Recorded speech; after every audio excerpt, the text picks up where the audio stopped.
This question is not as hard as you think, okay? Just pay attention and watch how I simplify it.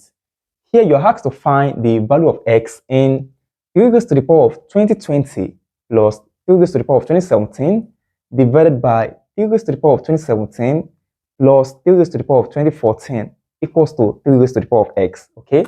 Solution.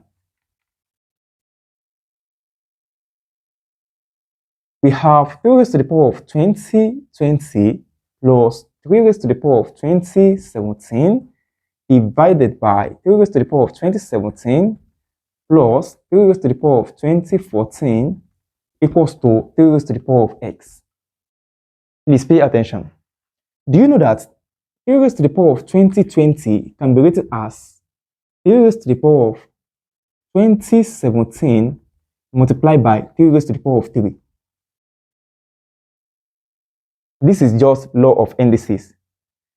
If you want to rewrite this as this, you're going to have 3 raised to the power of 2017 plus 3, because the law says if you have a raised to the power of b multiplied by a raised to the power of c, this is what?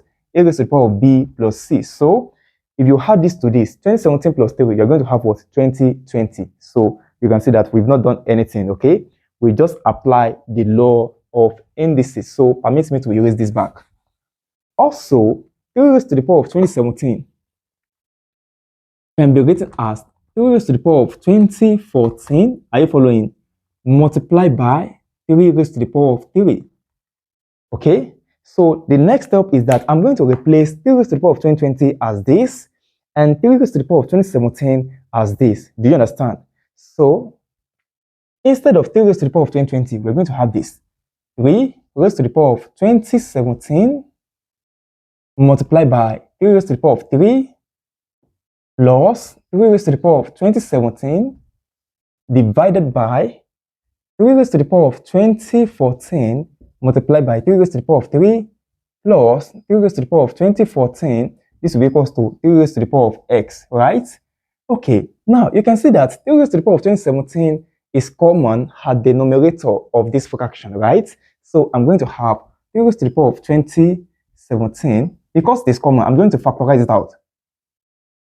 3 raised to the power of 3 plus 1.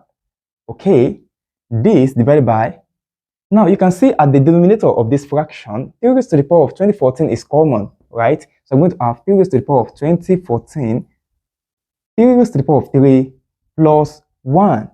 If you take the product of this and what you have here, you're going to have what you have here. Are you getting it? If you do the same for the denominator, you're going to have this.